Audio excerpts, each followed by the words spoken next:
Hello, my friend, and welcome to the Jeffrey Breedwell audiocast right here on Spotify and on Substack. By the way, if you have not rated it yet, please rate it 5 stars, 5 stars.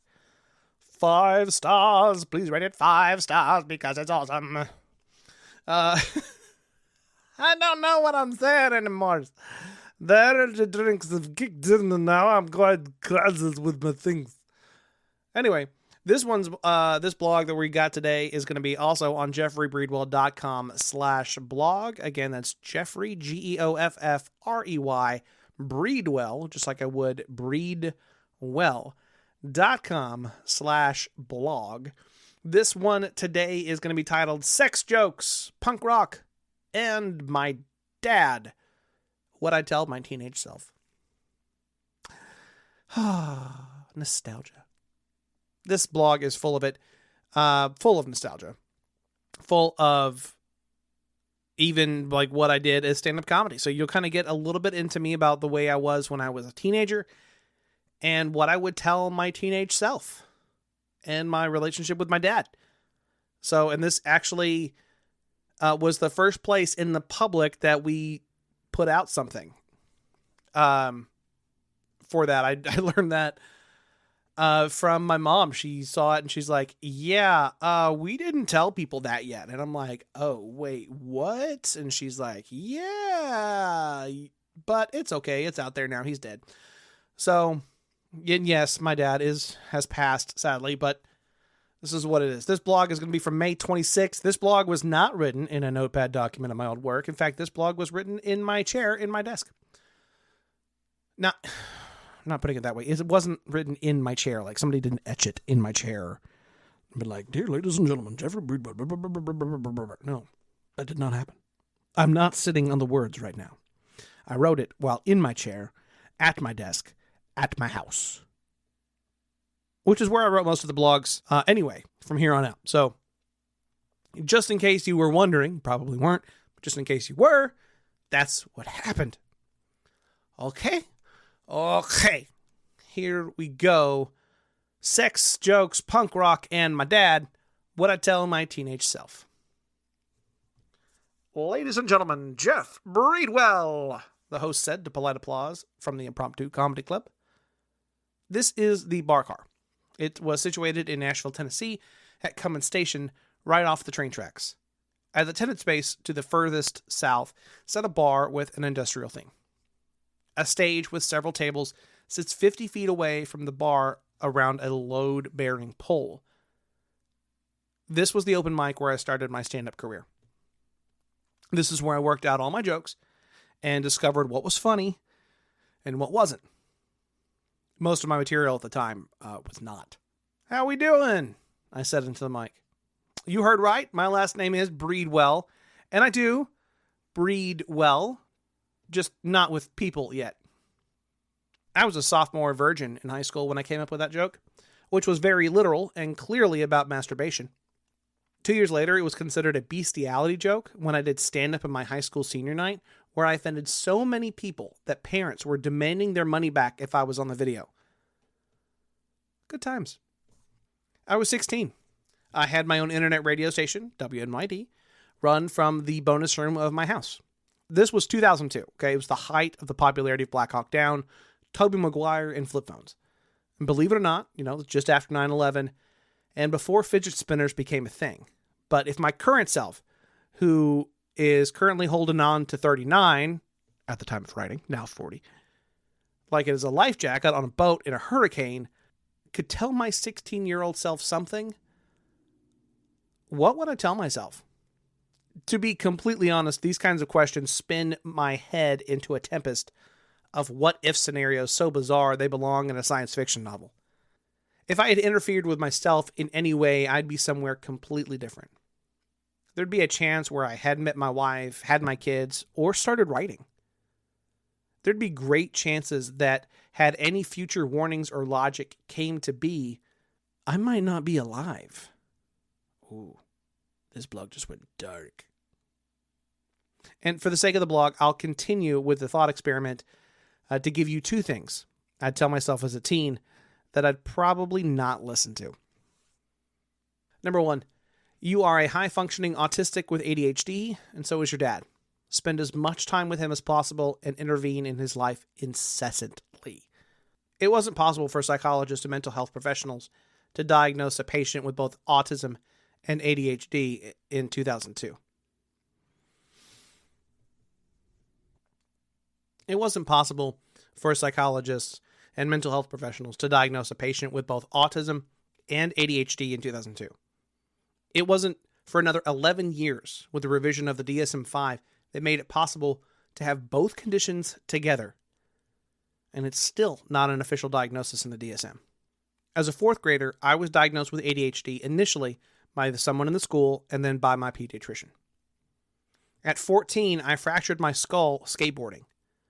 By 16, I had a punk band, was doing stand-up, and had a job. Compared to what people thought autism looked like in the early 2000s, I was just a weird teenager. If I could, I'd give myself a pamphlet to explain everything. As well as the coping mechanisms, masking strategies, and how to properly integrate with everyone without trying too hard. When it comes to my dad's life, however, that's a different story. My dad was living a double life at the time, based entirely on his real passion, theater. He would write, produce, direct, and occasionally star in local community theater shows. He dreamt of making it big, but he never did. He was obsessed with the stage. It was his first love. Unfortunately, he never made it big enough to do it full time. He always had a daily grind. His grind at the time was a project manager at a financial company. Due to this double life, my father got into some things he shouldn't. He had come home drunk a few times, and he and my mom were having difficulties. Due to this behavior, he'd be diagnosed with HIV in 2006. Fortunately, that was the wake-up call he needed. He turned his life around, becoming so well that HIV only existed on his charts. He would later die due to COVID-19 complications in January of 2021, just before the vaccine came out. I miss him to this day. He wore the same gold bracelet my mom had given him every day on his left wrist without fail. I held his left hand when he died. And now, I wear that bracelet. It doesn't take the place of him, but it allows me to keep a part of him with me wherever I go.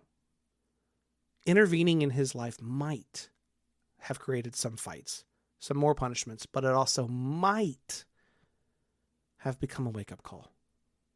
Regardless, the time together would be the most important. The time I was trying to break out on my own was the time I needed to be the closest to him.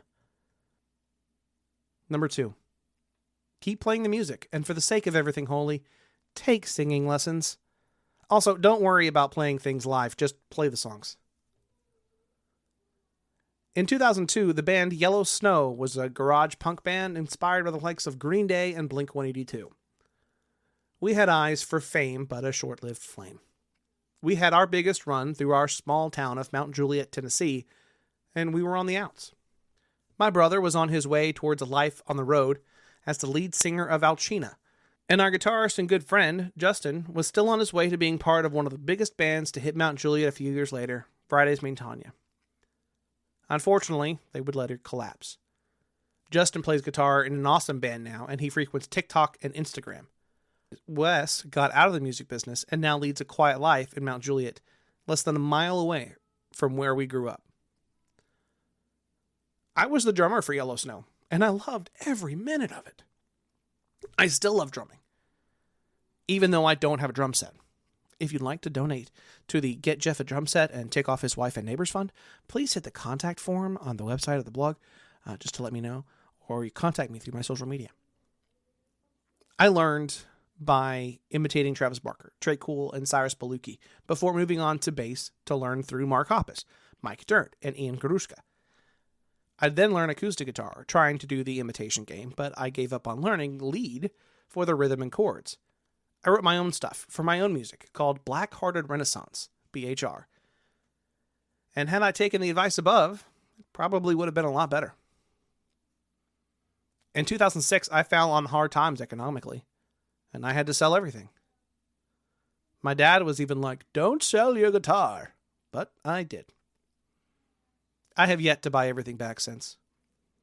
Had I kept playing the music and taking singing lessons, well, I don't think I would have made it as a singer due to soft skin, taking everything literally, and having a super high empathy. Things would have been at least a bit more fun. On the plus side, I didn't make it famous enough to deal with Diddy, so I had that going for me. It wouldn't be until I joined a church while in the Navy that I would play in a band again. I started playing drums there too. Later, I moved to the guitar and started singing. I would eventually lead worship at a place. And I always played like I was in a punk band. And there you have it. 2 things I'd tell myself at the age of 16 if I could. What would you tell yourself? Would you avoid a certain person, place, or thing? Or would you embrace something about yourself? Would you risk altering your present life to try to keep it the way it was? Let me know in the comments. I'd like to hear what you have to say. With all my heart, Jeffrey Breedwell. And that's it. That's the blog. It's a really short one. And if you really do want to give me money for a drum set, please contact me because I still don't have the money. But I would love a drum set. Absolutely phenomenal. I will love you for life. You will be my best friend. And you can hit me on the contact form on my website, jeffreybreedwell.com/contact to let me know. Or you can contact me on social media at BreedWheezyWrites.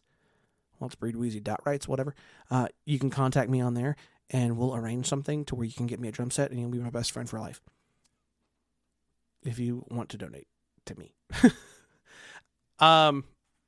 So with that all being said, all of this, just a little peek behind my curtain with WNYD and everything. WNYD became influential and was one of the coolest times of my life. And now just to be able to hear it and see, to put it out there even more so with you, to share it with you, is fantastic. So I hope you've enjoyed this audio cast. I'll be back next week, 5 a.m. as usual. I will see you then. Catch you next time.